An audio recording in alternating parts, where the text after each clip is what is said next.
set to ply, because that's the last thing we did. Which makes sense, because it was the last thing we did. Okay, well.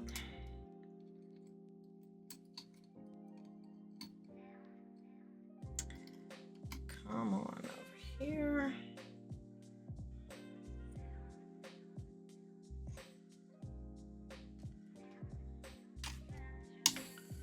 Let's get this to come closer. While it does that, let's find our fiber.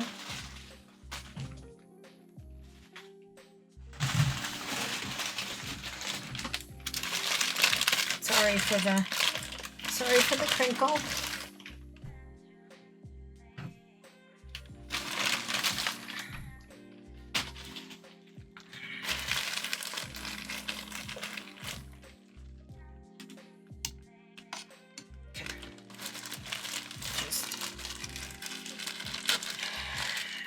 Realized that I never like unpacked this package. I'm gonna mute myself for a sec because this is gonna be crazy crickly.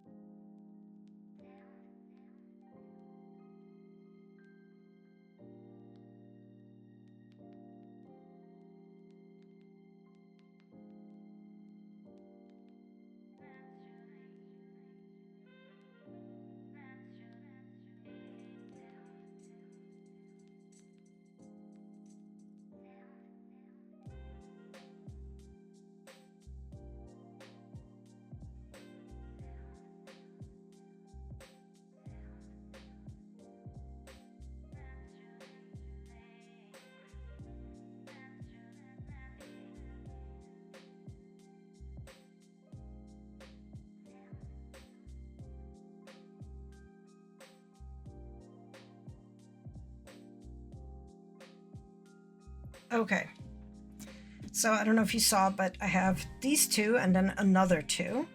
And then I have another 3 purples, which is like enough to do 1 more ball and a half a ball, which is about what we need. So let's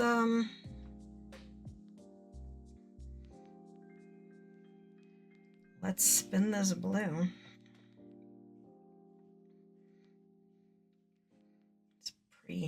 Pre-draft this blue like tiny bit because the very starts of these are they're like a hard cut, so they're a little hard to actually start with. So let's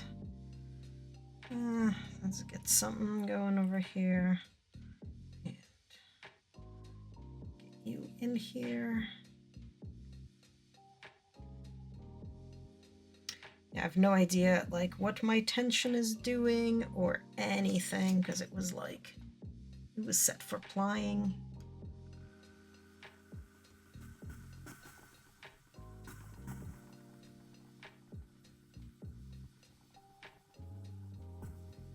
So this might be over twisting or under twisting, don't know yet.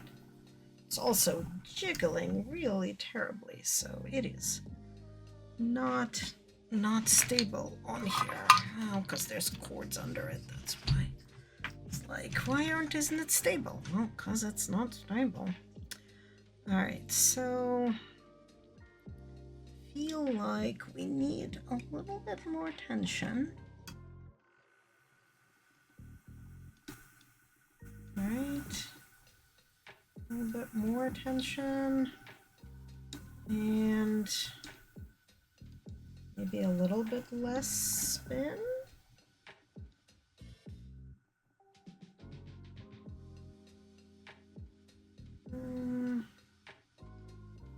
Let's see.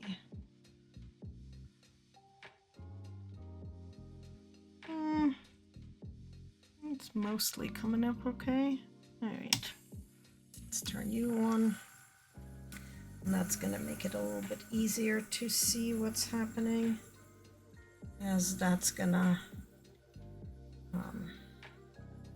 get pulled on like kind of diagonally at this point. Maybe? Are we? we actually advancing there? Yeah, we are. Okay.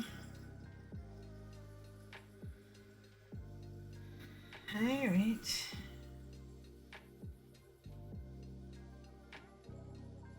Oh, I wonder if the fiber link is correct. Yes, it is. Great. And because this is Gangxit, here's my ref link. Because you do get a discount if you get it there via me. That is a terrible noise you're making, Wheel, and I don't know why. Don't know what the noise is.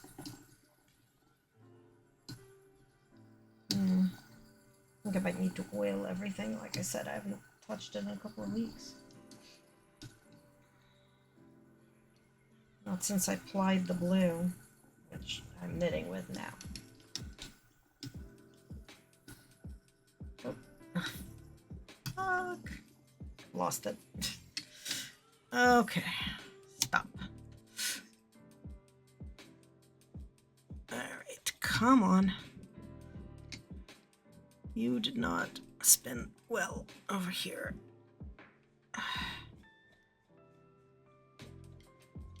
Okay, so is that not enough spin? Well, no, there's enough spin on it, so I don't know what its damage is.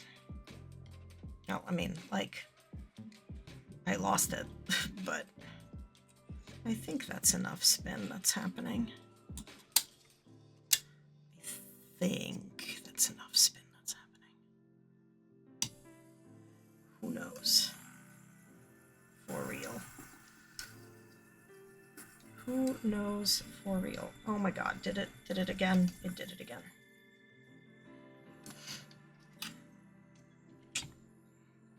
Where did you go?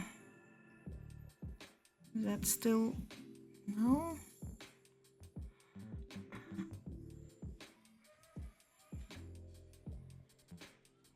Where's the frickin' end? No, that is the end. Okay.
Okay.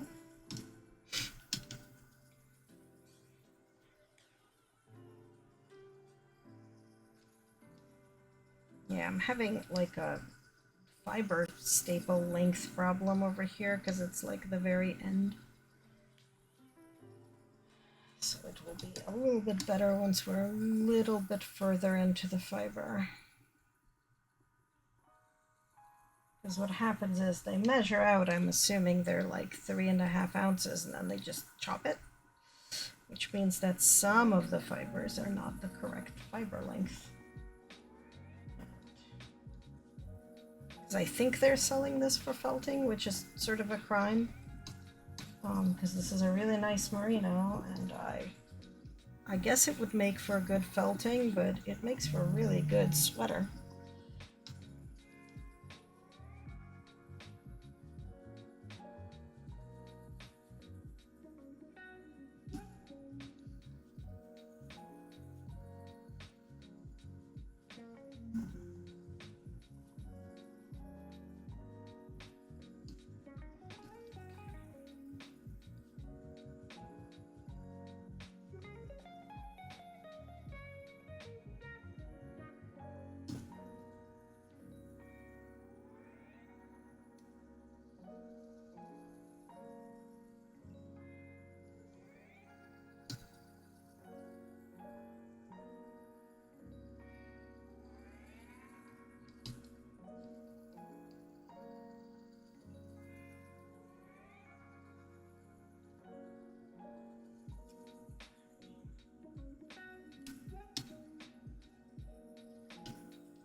Alright, I think this is reasonable progress. Let's get rid of the sweater and the pattern pictures so that the wheel is actually in frame.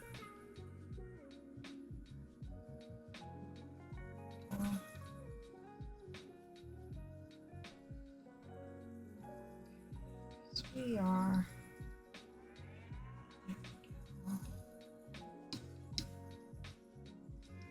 get some of this nonsense spun up.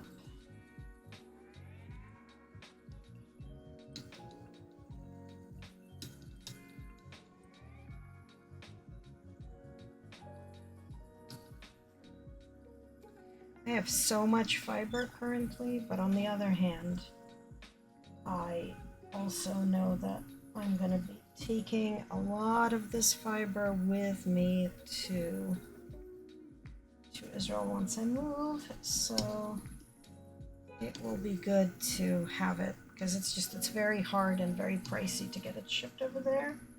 So being able to kind of stock up now and bring it with me is probably going to be the way to go.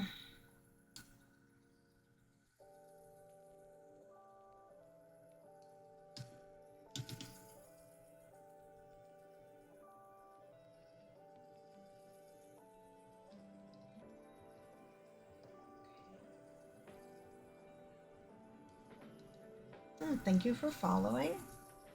We have actually switched from knitting the sweater to spinning some of the fiber that we're knitting the sweater with. So this be the sweater fiber and spinning more of the blue. I have enough. Oh, this is gonna get lost. This is gonna get lost. Do not get lost.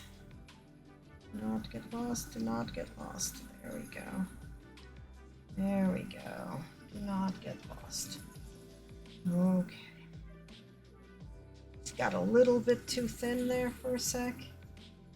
And just needed to fix it. But I'm getting I gotta, you know, that blue is gonna knit up pretty fast, so I want to make sure that I have the next ball kind of ready before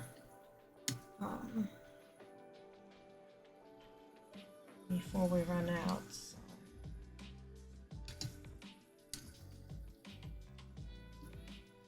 Thinking that we're gonna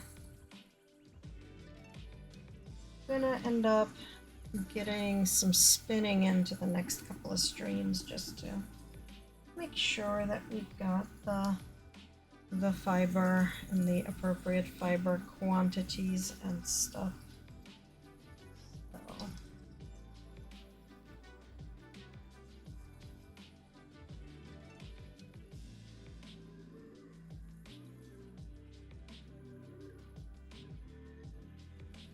And again, this is the merino from Gang Set that I really like.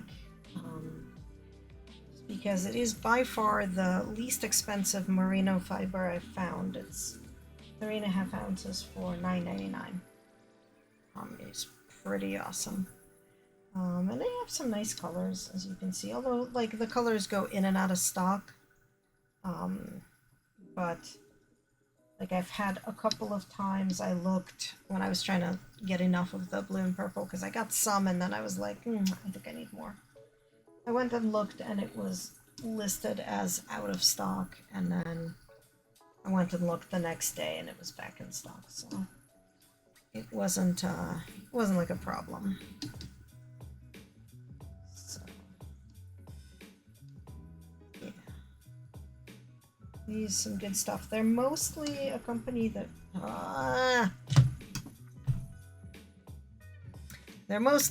that sells like fiber for macrame and some knitting fiber, but like mostly fiber for macrame. which is a little weird, but like whatever. Everybody's hobby is valid. So they have just like a little bit of spinning fiber, but it's good stuff.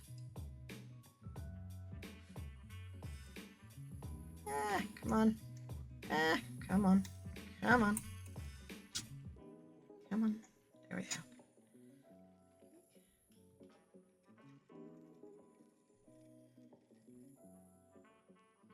Yeah, I really like it. Like this stuff is pretty cool. I was a little worried when I first found this fiber because like that's some very cheap merino, but it's good. Like it's a nice staple length, and it's like it spins up easy, and it's soft and not scratchy, so you know, I'm not gonna yuck on it. It is good. I do recommend for anybody who spins. Yeah, I'd gotten that's also part of why I was like getting more stuff. I got like a ball of the blue and a ball of the purple. I don't know what I was thinking. Just 3.5 ounces each. And I spun it a little, and I was like, I really like it. I should get more. So I got one more of each and plied it. And so it was like a 7 ounce ball. And then I was like, oh, I can make this sweater. How much do I need? Oh, I need 1,800 yards of blue and 800 yards of purple. Okay, I guess let's acquire some more. So that's kind of how I ended up with it. I think it spun up to be, I want to say like, yeah, 470 yards per ball. So it's 470 yards for 7 ounces. Just regular ass 2-ply. So yeah, I know, right? Gotta staple the hand to the forehead for that. But yeah, I just ended up like really liking these colors, and I'm really liking this pattern too, even though it's like it embodies everything I always say I don't like in sweaters, i.e. a giant butterfly moth thing right on the boobs. But it's really cool because of how it kind of because of how it transitions, right? So like the neck of the sweater, right where the, you know, where my head is going to be like it becomes all purple. Purple becomes the kind of the background color. And it does the same thing on the sleeves, so sort of the whole yoke of the raglan becomes purple. So it's pretty cool. I found this pattern, and there's a link for it in somewhere. Let me click the button. Yeah. The pattern, the link is to Ravelry, but the woman sells them on Etsy for I think $10 a pop. And she's got a whole bunch of these sweaters with, so this one is like the Lunar Moth, but she's got also like one with a big Star Wars ship, and one with like some really cool trees and mountains, and they're all this style of pattern, and they're all really nice. So like if you follow that link to the Ravelry site, I think there's a link to her Etsy site there as well, or you can click on the pattern author and get and see it that way, because I think she has them all on Rav too. They're all like really cool. They all take a bunch of fiber, right? So basically you get the pattern and it has some number of sizes. So this is size E. So size E requires about 1,800 of main color and about 800 of contrasting color. in this particular gauge, which I don't remember what the gauge is other than about what I spin. So comes out maybe like DK or so. But yeah, Quilty Telegraph found the pattern, was like, oh, I want this. And I was like, I too want this. So here we are, and that's when I was like, oh, and I can spin all the yarn for this sweater. And I've spun yarn for my knit projects before, obviously, but I gotta say, never for a sweater. Nice, good job taking the trash to the road. My trash is getting taken out by the boys today, because both my housemate and my partner are here, although my partner's leaving tomorrow, which is sad, but he's been here for 2 weeks, so that's been nice. But the boys are dealing with the trash and the recyclable today, and they both have Discord-based role-playing games tonight, so that's why they're busy, and I'm streaming. And I think after they're done playing, we're gonna break down the recyclables to take out as well. Our life is very exciting. But it's gonna get done, so yeah. And so for any spinners out there who might be interested, this is an Electric Eel 6.0 wheel with the level winder system attachment on it. So I'm using the auto winder, which is why I'm not stopping all the time to move hooks. We've got the auto winder that's automatically going up and down and evenly distributing my stuff on the bobbin for me. And I love it for that. I cannot imagine spinning without an auto winder type system.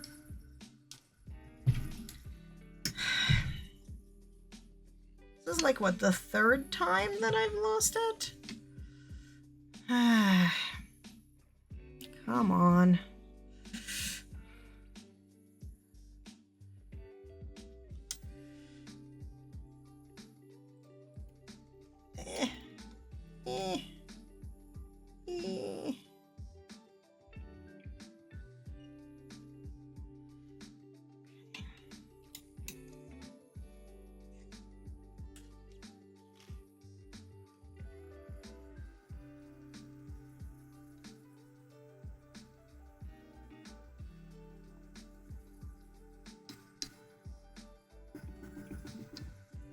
There we go.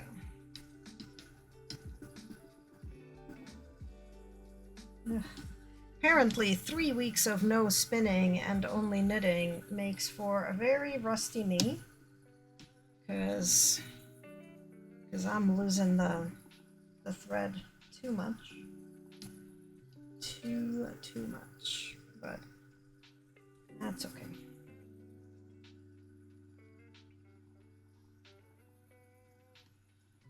Oh, I gotta do my homework tonight too. I just realized I haven't done it yet. For class that's tomorrow. I really should have done it earlier in the week, but I'm distracted with all kinds of nonsense and did not do it yet. So there's gonna be homework time tonight as well. Yeah, it's just like, I have this skill. It's in there somewhere. It's in my hands. It's in my brain. Why can I not connect the two and just do it? Why do I, like, forget the basics, it seems, when I just, like, put something down for, you know, not quite 5 minutes, but, like, 5 minutes? It mostly does not happen with knitting for me, but it sure happens with spinning and with crochet and definitely with weaving. It's like, okay, I know how to do this, but I guess it's not like blended into my DNA completely yet. Unlike, I guess, knitting, because I've been knitting so long. Since I was like 3 or 4 or something like that, so that is completely hindbrain activated at this point. Come on.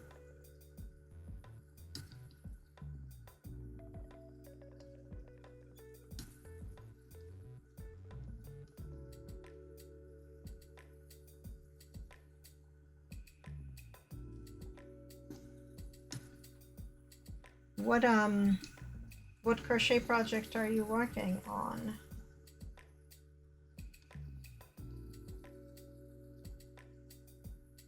That you haven't looked at in 3 weeks.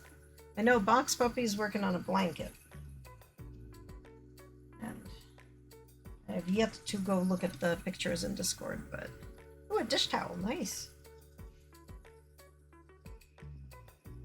My next weaving project, after the one that's on the loom right now, is going to be some dish towels. The current weaving project is still the chessboards, or checkers boards, rather. But I do have one done. I just need to weave 2 more. But it's getting a little bit warmer, which means that it's getting a little bit warmer downstairs, which means that it's getting warmer enough to like sit there and not freeze, because part of the problem is that it gets cold downstairs because heat rises, you know, yay physics. But I cannot weave with my slippers on because I need to, like, reasonably precisely step on the treadles with my feet, and that means I have to be wearing no shoes. And if it's very cold, my first floor, it's on a slab foundation. There's no basement, so it's just the floor is incredibly cold, and I basically stopped being able to feel my feet. So when it's too cold, I can't weave, which I didn't like really realize, but that has been the case.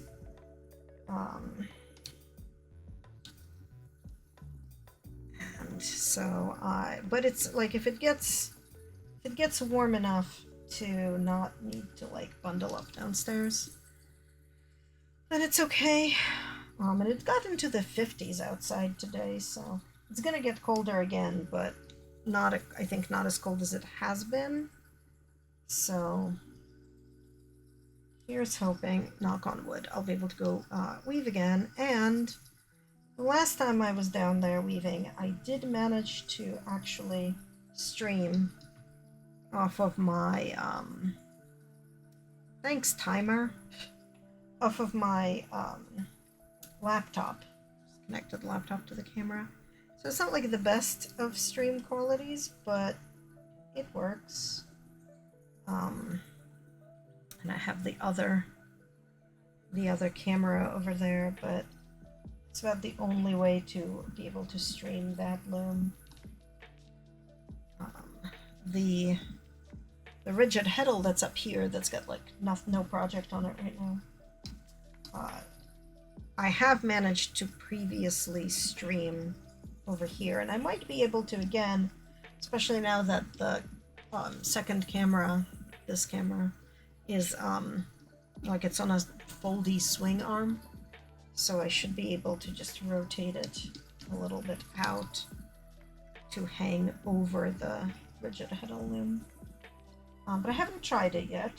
I think it's feasible, but I haven't tried the setup, so someday. I don't right now have a project for the rigid heddle loom, but I'm actually thinking, so by long ago I mean like November, December, I spun up the green for the Yak Merino silk blend. And there's a burgundy-ish, like wine colored with some shot purple silk through it, that I did. I blended them both on the blending board. And the purple is all in Rologs, like waiting to be spun. Just haven't done it yet. But I'm thinking when I'm done with them, what I might do is use one color for warp and one for weft, and do some sort of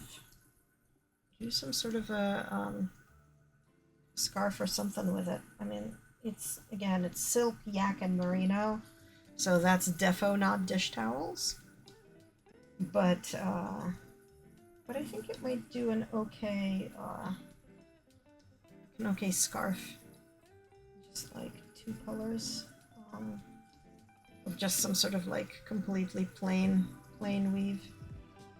But I don't know. I gotta kind of think about it and think about how I'm gonna do it. Maybe I'll warp it with stripes already in snow. Or maybe I will just warp it green and weft it burgundy and just sort of see what happens.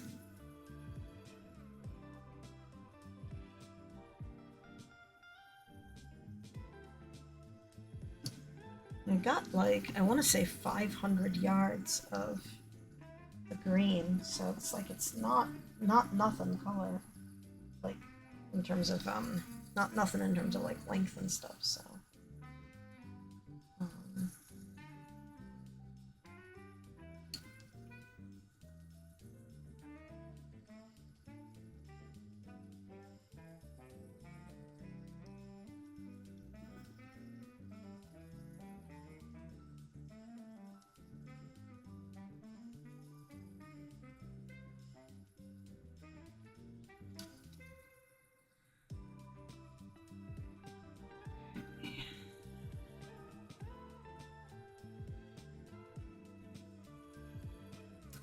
the other thing we haven't done in like the entire time that my partner's been here, because it's been a very haphazard kind of streaming schedule with him here, is I haven't done any diamond painting, so that's going to be something that I do soon as well, because I gotta progress on the giant painting, the decal along, you know, for casa and sheep.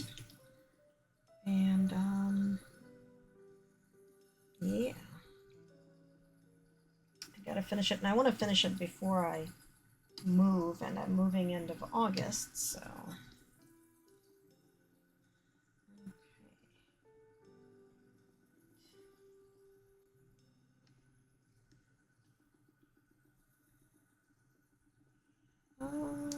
oh yeah, we're gonna have some capitalism in a couple of minutes. About 5 minutes of capitalism, which is good because it'll be a good stretch and bathroom and drink self-care break, I think, as we keep going. And as I once again try to figure out what the heck is happening with my dropped frames and why I'm dropping frames.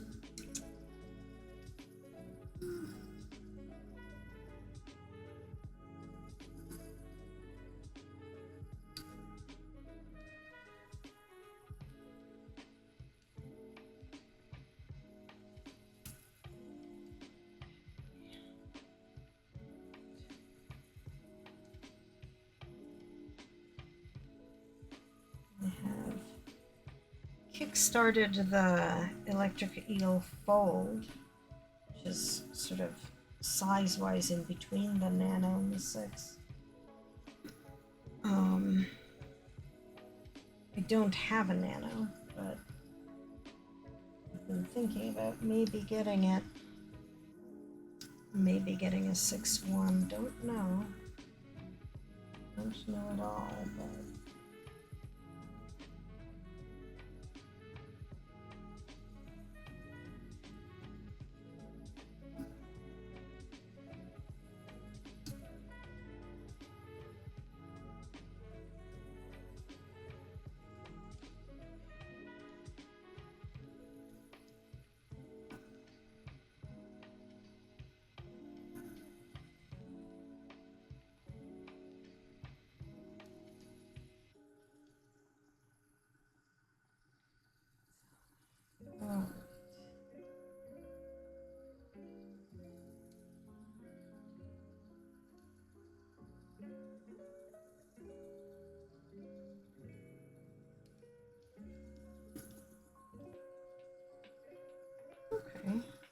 seems to be going okay. I feel like we're maybe a third of the way done through this. Because it spins up pretty fast. It's only 3.5 ounces, but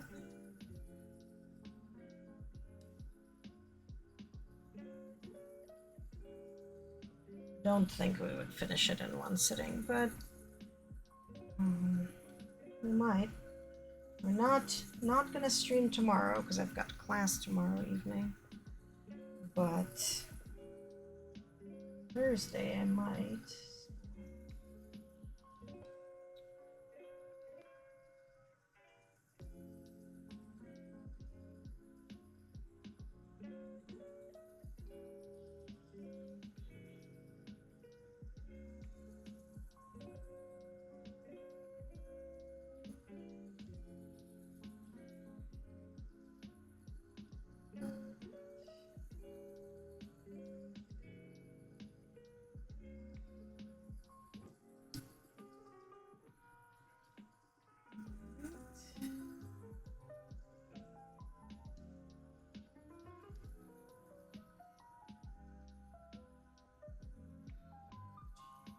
So we have about 2 minutes to capitalism happening, and when we get to the capitalism, I will put a BRB screen on and stop spinning to go and use the restroom and stretch and get a drink and see how the boys are doing downstairs.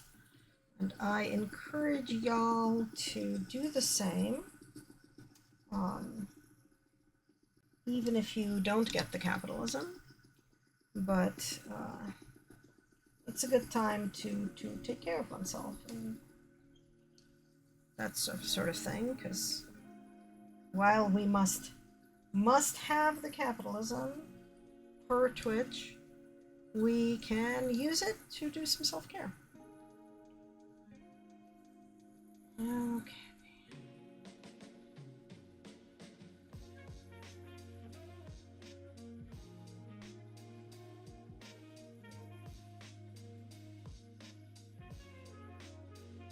All right, let me stop everything. Anchor. Turn off the level winding system. And there we go. Okay. Let's do a little self-care and BRB, and we'll be back in about 3-ish minutes after the capitalism. See you then.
welcome back from capitalism. Sorry, I made the mistake of looking at my phone, where I learned that, the humans that are currently in charge of this country have decided that in addition to green cards that one can get the usual way, they're going to sell for $5 million a gold card, which is like a green card plus. So that's a world we're living in right now.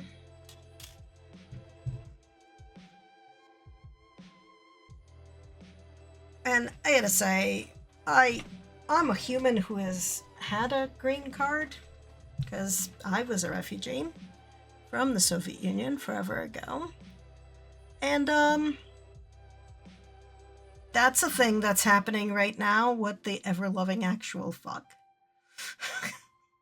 Pardon my language there. I should not look at the news. I should just not look at the news and instead spin yarn. I'm gonna spin yarn and not think about it, because thinking about it is kind of terrible. Also, chill hop, why do I hear talking? There's supposed to be no talking in the music. Did we have just music with no talking?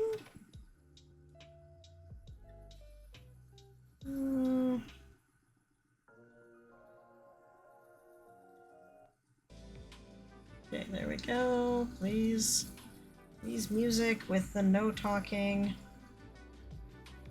Chill hop, lo-fi, thank you. Okay. Anyway, I hope everybody's capitalism was refreshing and useful. Yeah, no, good.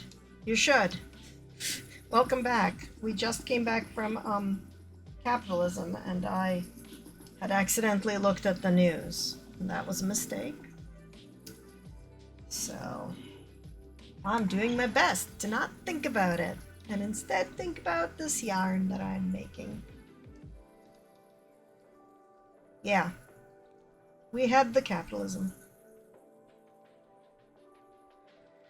Yeah.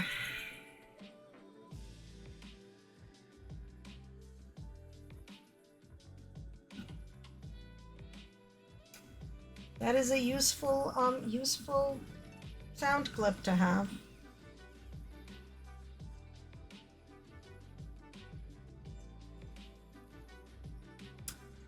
A gold card. He is selling a gold card, which is like, and I quote, green card plus for $5 million.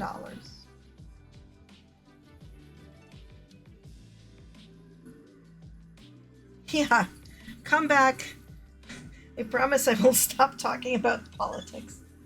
But yeah, we do mostly the fiber arts and sometimes the diamond painting and sometimes some chill gaming. A little bit of Stardew here and there. A little bit of Scarlet Hollow here and there. Yeah, well, this is a pretty rainbow, lefty kinda space. So yes, see you around. Thank you for hanging out with us. Have a good rest of your evening or morning or day or whatever time zone you're in.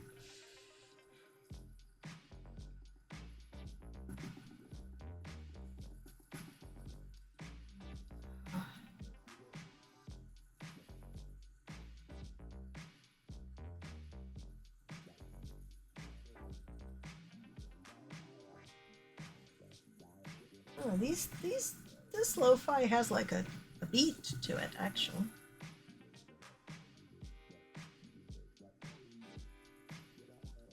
I don't know how I feel about spinning to a beat, but yeah. Seems to work.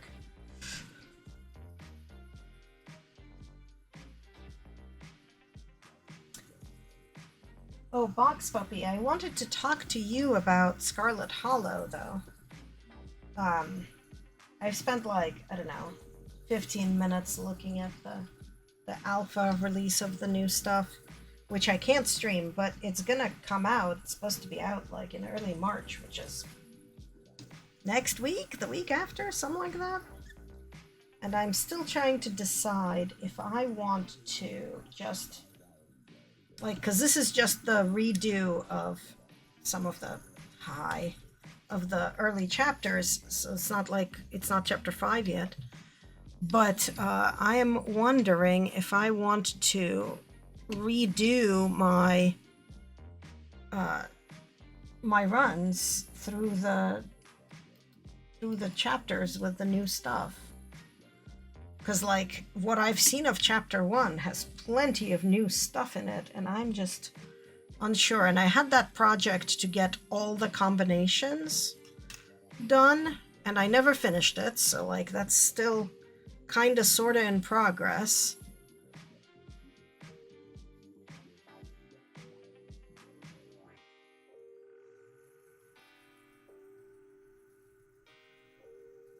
Yeah, I mean, when it comes out, I am too, but I'm trying to decide whether I want to, when it comes out, restart and redo all of my other like all of the combos, right? Because, like, my canonical is still Book Smart and Mystic, but I had a good chunk of the other groupings done, and with the new paths, I'm wondering if I should just redo it. Because at least, like, what I've seen so far of chapter 1 is chock full of new content, not just prettier images. And I'm assuming they're gonna have the other chapters, kind of the changes in time for the release, but obviously no new content until later in the year. So it kind of gives me this opportunity to redo things. And I was thinking, like, if I can do like one long stream a week of Scarlet Hollow, you know, I mean, so there's something like 30 something permutations, 40 permutations. Like, it'll take me through the rest of the year to do them, I think. I'm trying to remember. There's, what, 7 traits? 2 at a time, so that's like 49? It's 49 options, something like that. Except -7, so really 42 options?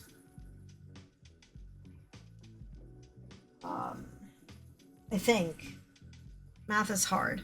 I have a spreadsheet, but turns out if you picked lawyer as your job and the first night was Stella, you had an option in episode 3 during the end of the haunting. No clue. Oh! Wait. So if you said you're a lawyer, does it give you the option to, like, defend yourself even without Book Smart?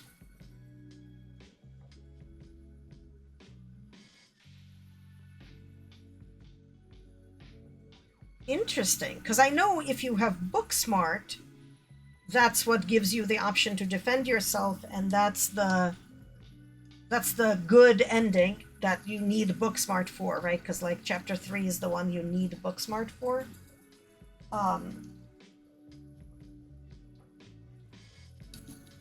But I've not seen that. Huh. Interesting. Yeah, most of my runs, I've ended up with Tabby taking the year loss from me, but not in all of them. And I think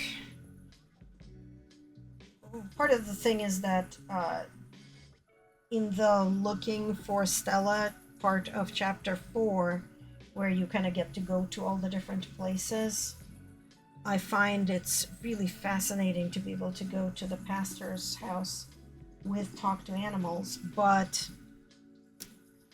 you can't go to all the places if you had years taken from you, because you just get too tired. So, which I like, which is the main reason I hate losing the years, is because it loses me the opportunity to go check out all the places. But I've also not really like explored hanging out with Avery that much, because I sort of jumped all into attempting to romance Stella in my first run, which I did. And then I've done the romance no one run, because that's how you get the good cousin run. Like if you don't hang too much with Kanika or with Stella, you get good cousin run. But I sort of haven't. Oh, and I do have one run where I went after Oscar, but I don't remember which run that was. I did not keep really good notes, so I think realistically I ought to retry I want to clean out like my save files and retry all the options. I think that's probably going to be the way to go.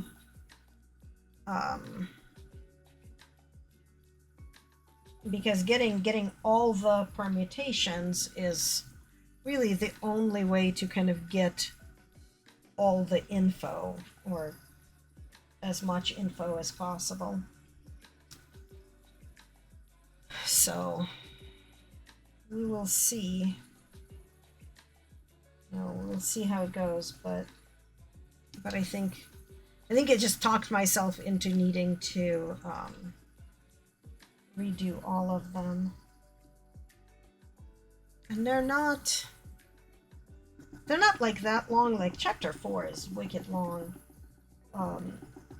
But I feel like I can do some long streams and just do them all.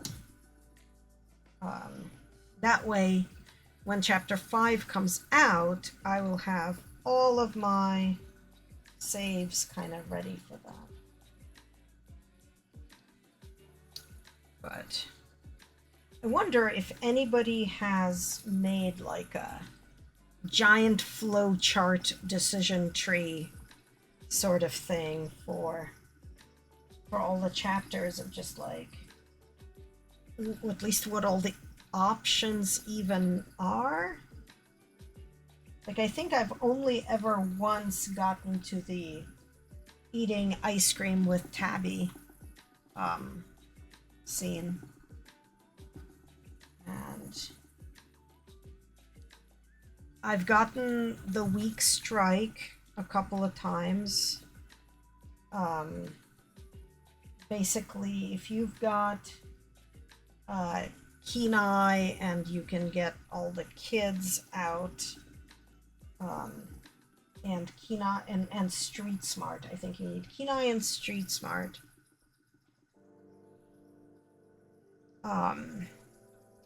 That's how you get both info from Isaac, and you get a weak strike, because the miners are all like real glad that Tabby saved the kids. So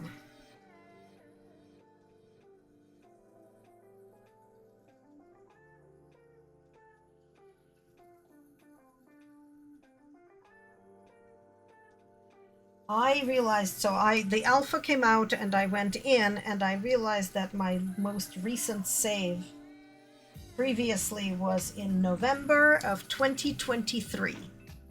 So a year and a bit is how long I did not really touch Scarlet Hollow, because I played a bunch when chapter 4 came out, obviously, and I played a bunch like to get my other other builds, and I played a bunch when the when hardcore mode came out, because Tengu and I did a hardcore mode run, which I think we did, like, we did Talk to Animals, Mystic, and Powerful Build, maybe? Or maybe Powerful Build Kenai and Mystic? Or and Talk to Animals? I'm not sure. But we did that, and that was actually pretty awesome. But because, like, Black Tabby had been focusing really on Slay the Princess, and I sort of didn't care about Slay the Princess, I sort of hadn't done anything with it for forever. For like an entire forever. So, yeah.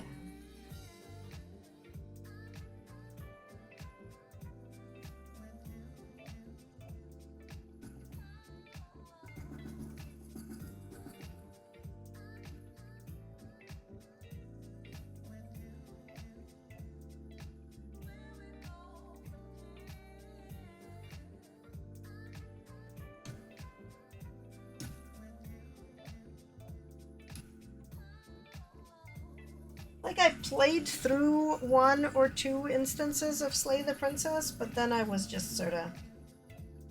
Then I was sorta done with it. But...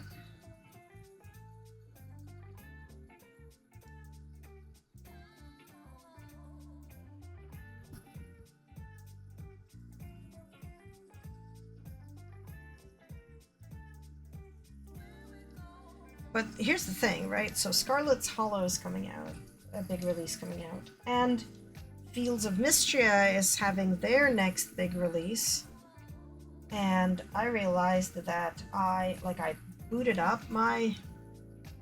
The game is doing well, absolutely. Does that mean the game is my jam? No, it's not. Right, exactly. Like, I'm really happy for them, because you know what? It means that they have the money to do the stuff that they're doing for Scarlet Hollow. So, like, go them. But yeah, so I booted up Fields of Mystria and realized that I have absolutely no idea what's going on. Don't remember what I was doing, how anything works, how the control work, anything.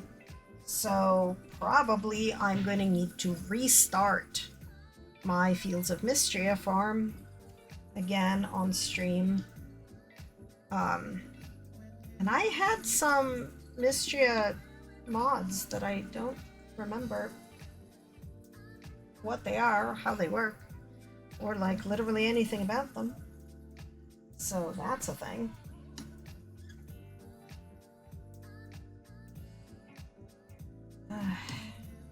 Speaking of like skills that you put down for 3 weeks and then they vanish. At least with Stardew, I mostly don't forget, because I guess it's like fairly simple, but... And we have that Stardew farm stuff happening too, that we just hit summer, I think, on our stream farm. Yeah, right? Right? Where was I? Where was I going? Why was I in this handbasket? Yeah, exactly. Exactly. But yeah, our super modded Stardew run, we just started summer. Like, literally, I think we're in like day 1 or 2 of summer. Maybe a little, maybe 3, don't know. But pretty recently, so we'll need to come back to that in a little bit, but I'm thinking maybe I'll play a little Stardew today on stream as well, just because, like, I feel like we've been pretty productive. We got a couple of rows of knitting done. We are getting some spinning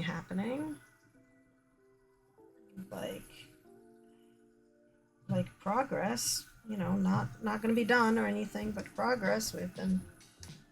We knit for a couple of hours. We spun for an hour, and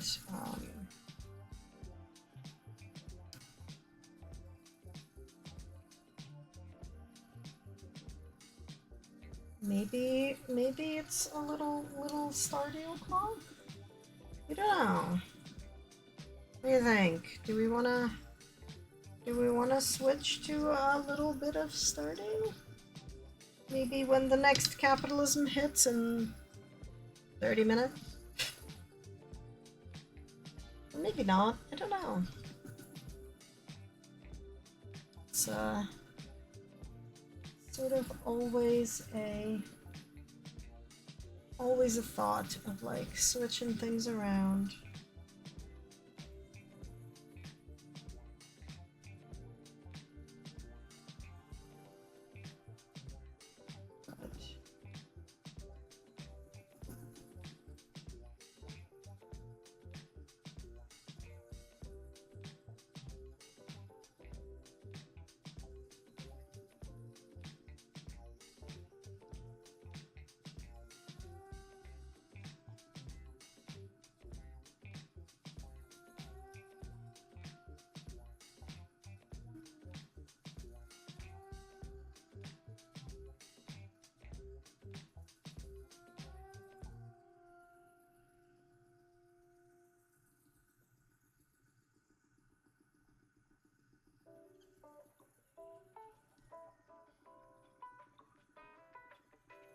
Yeah, go for it. Okay. I think I will. We'll see how much we'll do in another half hour, because that'll be about an hour and a half of spinning, and I think that's about as much as my wrist can currently take. Nope, do not disappear and tear. Do not. Don't you dare. Thank you.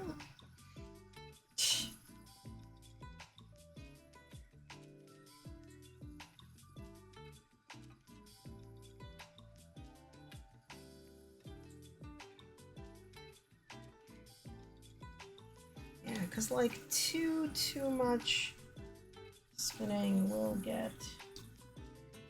just make me injure myself.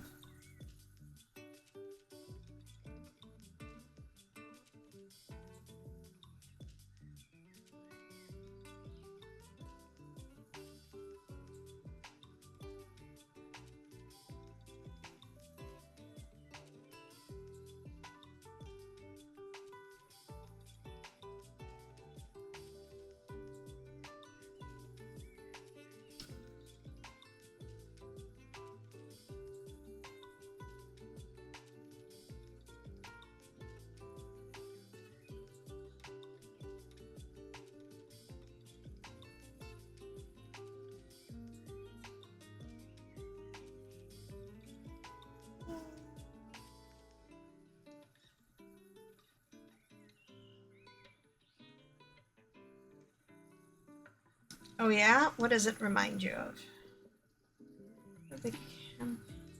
Yeah. Oh, cool. That's pretty awesome.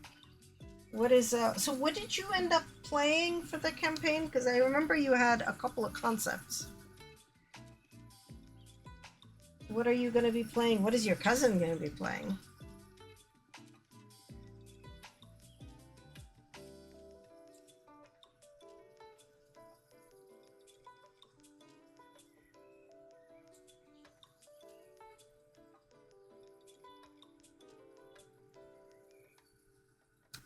Is this going to be her first D&D game?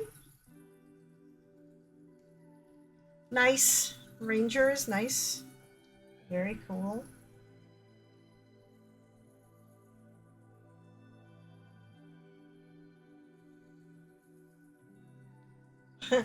Ooh, surplus of magic users is not good because they tend to be a little squishy. That's awesome. First D&D campaign. Wow. I hope she has a lot of fun. falls in love with the game forever. What is this? A twig in my fiber. But yeah, magic users tend to be a little squishy, and it's good to have slightly less squishy people around. And have some non-exclusively magic range stuff. Plagueborn Alchemist. Ooh. Okay. My recollection of alchemists is that they are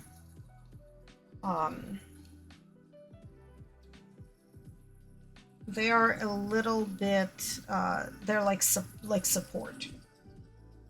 They make stuff that enhances other people's stuff and enables other people to like hit better, faster, etc.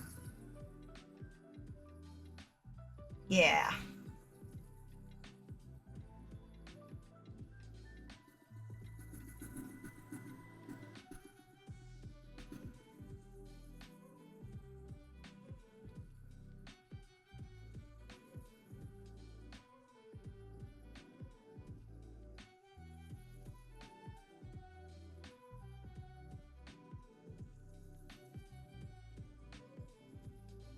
Yeah, I am in like 0 tabletop games right now because anytime I talk to anybody about games, they're like, if you run it, we'll play. And I'm just like, but I want to play, not run. I finished running a campaign that was going for like 4.5 years. I want to play. But alas, no, nobody wants to run things. And therein lies the problem.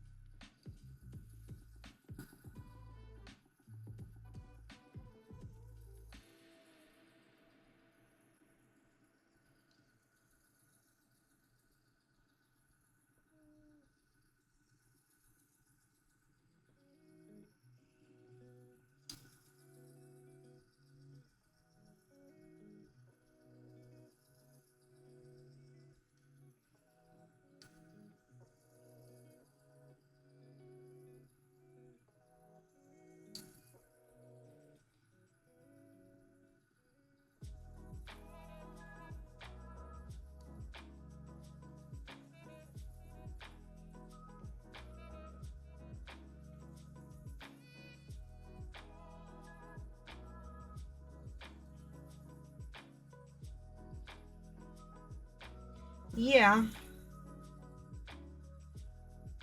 Stats and backstory. Well, stats are, I don't know, how are you guys doing stats for this campaign? Are you rolling? Are you doing point buy? Like, what's your guys' plan? Because my thing is that if I set my heart on like a character and then I roll my stats and the stats are just like garbage for that kind of character, like there isn't a useful thing to put into, you know, the main stat or whatever. Okay. Yeah, okay, so that should be flexible enough. Otherwise, I tend to roll first and then go like, okay, this could make an okay X, Y, or Z. Just because, like, that just tends to kind of dictate stuff for me a little bit.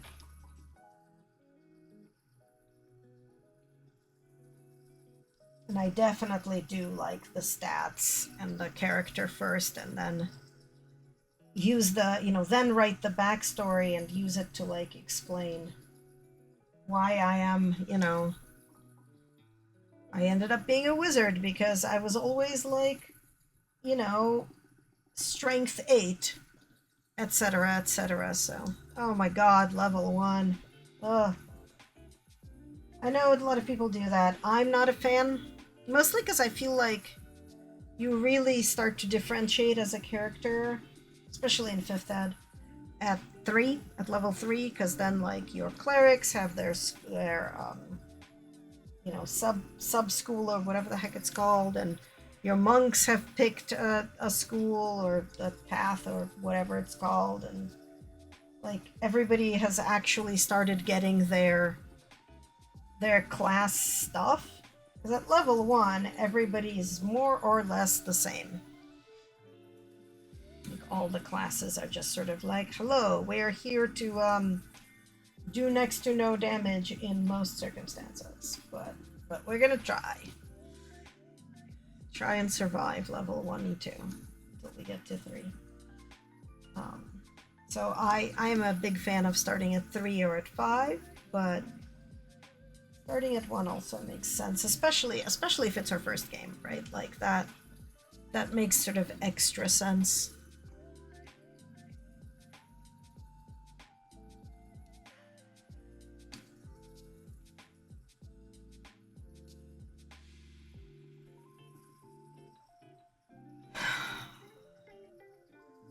Oh yeah. Oh, okay. How many? What's like the newbie to not newbie ratio you got going?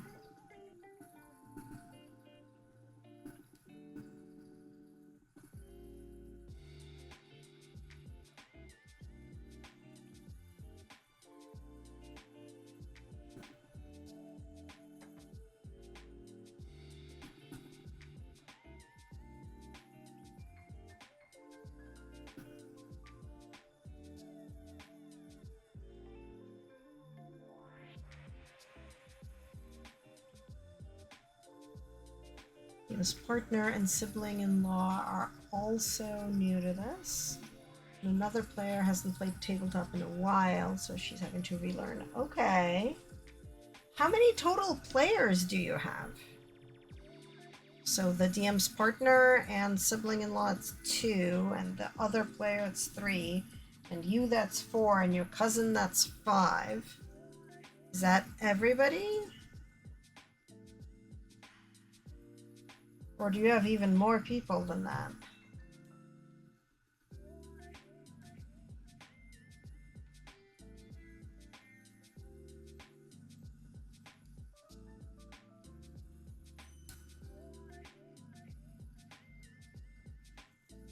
DM's partner, 3, 4, 5, 6.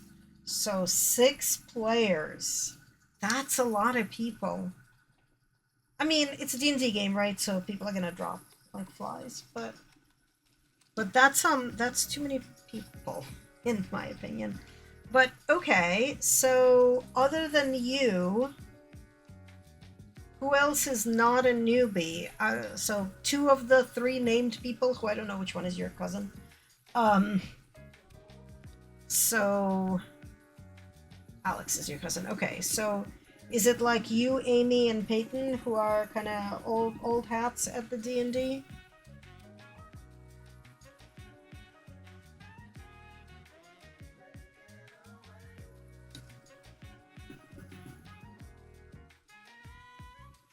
Oh, Amy's the one who's having to relearn. Okay. Okay. So, so you and Peyton are the ones who know what's going on in D&D. So 1, 2, 3. So 4 new people and 2 people who have played before. You know what? I salute your DM. More power to them. But that is okay. You and Alex play regularly. Okay. Yeah, sorry, I'm like completely messing up all the names of all the people. Okay, so you and Alex play regularly. And is Peyton the one who is your cousin? Or am I just like crazy pants? Anyway. Yes, okay. So Peyton's your cousin, and it's their first game. And Amy hasn't played in a long time, she has to relearn. And the sibling-in-law and partner of the DM are new to this. And you and Alex know what you're doing. And I assume the DM knows what they're doing. I mean good luck. I think that everybody's gonna have fun. Somebody's gonna drop out because their schedule's gonna change, or life happens, or whatever. And that's just how D&D goes. Ah! Damn it. But that is just how D&D goes. And that's fine, because 6 is a lot of people, which means that you've got room to, you've got room for some attrition to kind of be built in. Which sounds bad, but like you want room for attrition. Like you don't want a 3-person game either, because then if somebody, is sick or can't play or has a shift change at job, then everybody's screwed. So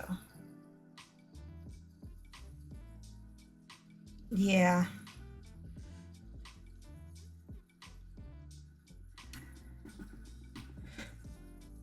I have had a lot of experiences where it was the DM's partner in a variety of games that drops, both because they're partners, they live together, and suddenly the game is taking them both away from whatever's going on in the house, and the partner drops because they can't both have the time commitment.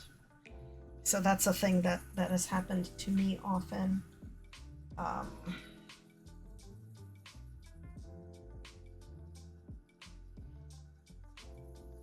But obviously that's super dependent on the humans in question.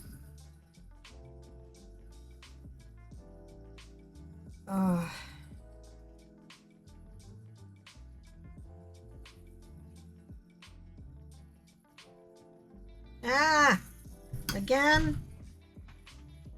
Apparently again. Okay, where are we? Here we are.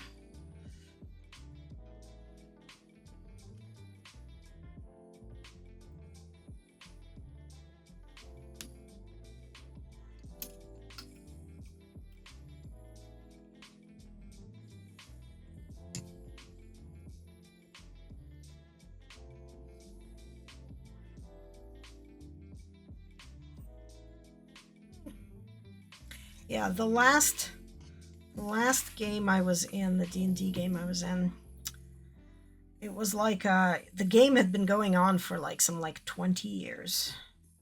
And it was great. The GM was great.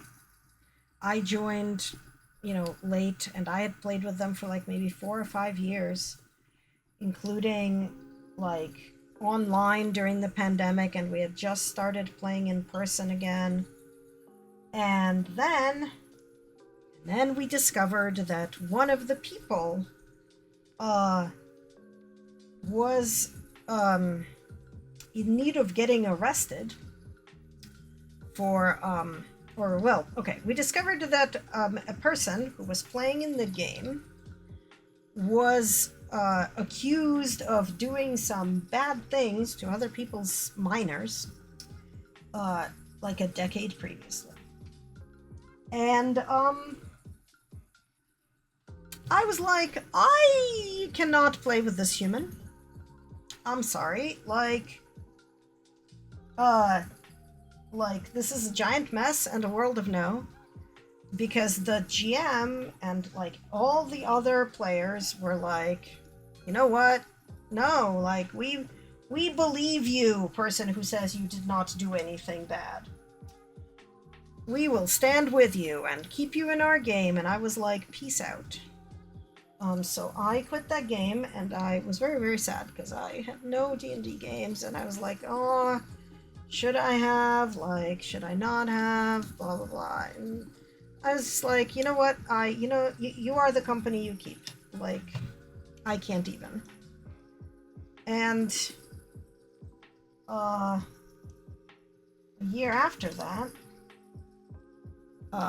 there was a news article that said that this human was arrested by the police in the woods while trying to run away from the police and doing a very terrible attempt at unaliving themselves because they got caught doing something terrible to somebody else's minor in the current time and not like 10 years ago. And I was like, you know what? I feel great about my life choices, about my gaming. But also, what the fuck, people? Anyway. Moral of the story is, you are the company you keep. Don't keep company with bad people. Even if it means you don't get to be in a D&D game since.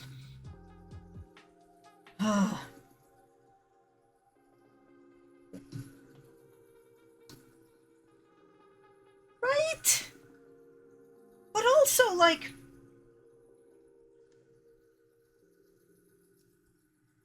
if somebody's accused of that sort of thing, I feel like pretty okay,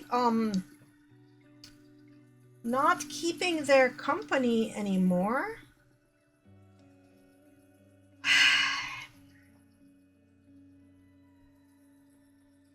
The other moral of this story, don't do inappropriate things with other people's minors, or I guess your own, but like in general. Good God. Yikes.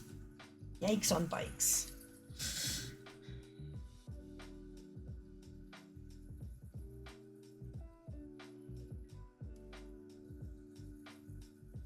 But yeah.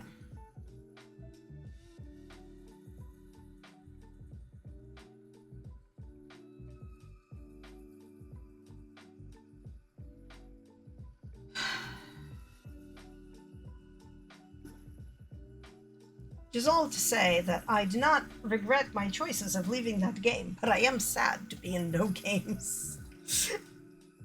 And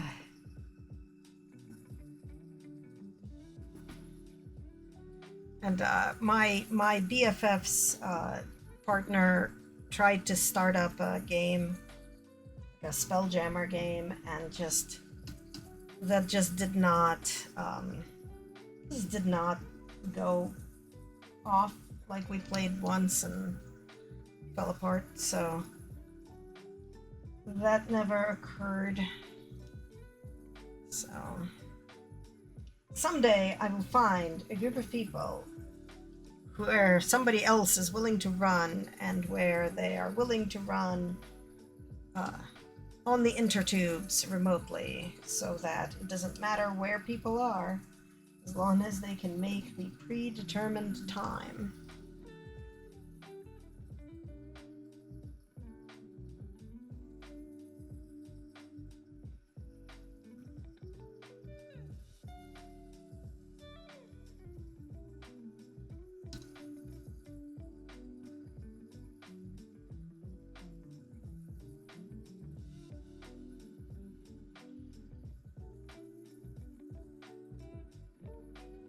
I guess the Automat did not like the word degenerates, but I think they're okay.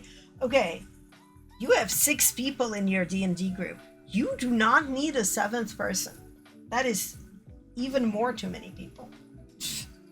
But also, like, whose friend group is not a bunch of degenerates? Like, mine are too. That's why we're friends. But yeah. But no, like, I appreciate the thought, but you have too damn many people.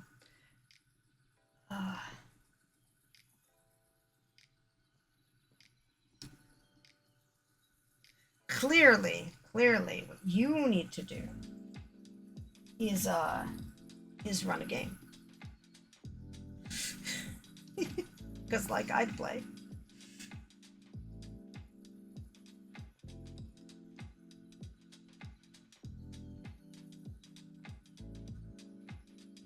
Alright. So capitalism is happening in some like 6 minutes. We only had 5 originally because we weren't sure if Alex would even be able to play because of their work schedule, right? That's how that usually goes. Scheduling a role-playing game is like a different hobby than playing the role-playing game. But yeah, so we're gonna have capitalism in like 6 minutes. Ah, nice, nice, nice gif. And so during the capitalism, I'm gonna put away the spinning and get the Stardew set up and change the description and stuff. And then we'll get a little bit of Stardewing in. I'm also gonna get a new soda because I need it.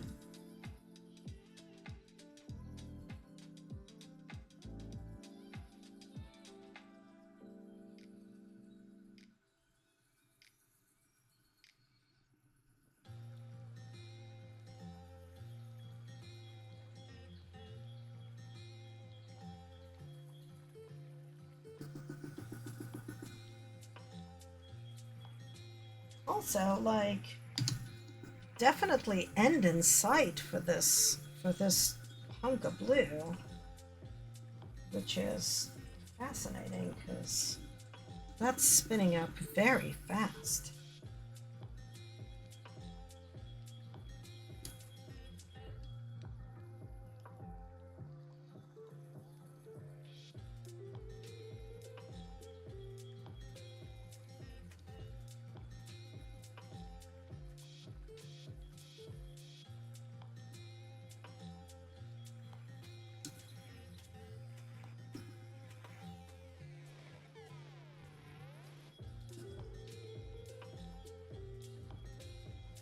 Up the speed a tiny bit because there's fiber on the bobbin at this point, and therefore it is creating a little bit more drag.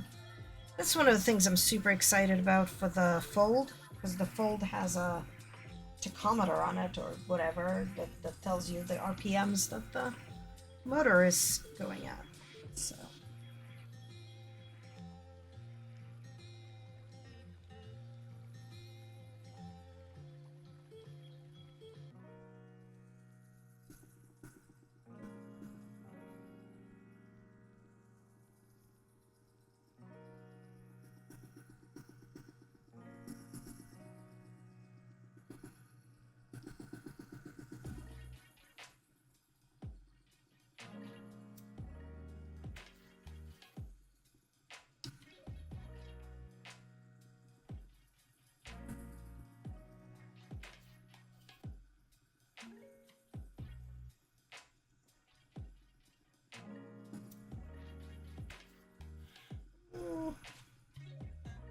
do not fall on the floor, thank you.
Okay. All right, let's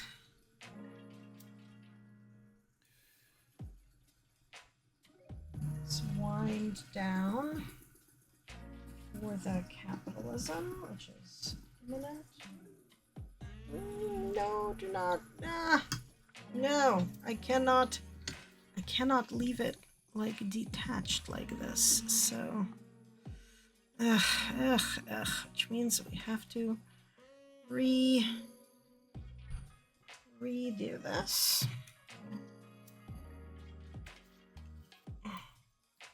An inopportune time for this to be. Come on. Inopportune time. Ugh.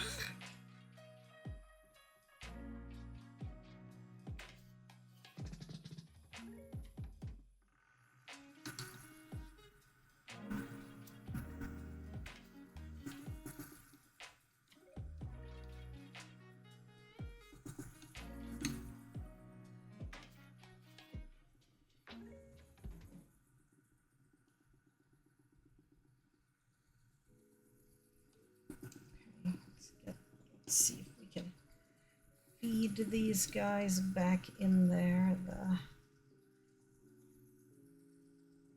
the little bits of scraggly nonsense that we had started spinning and that pulled out. There we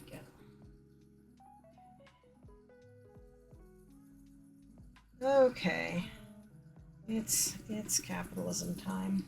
All right, we'll be back.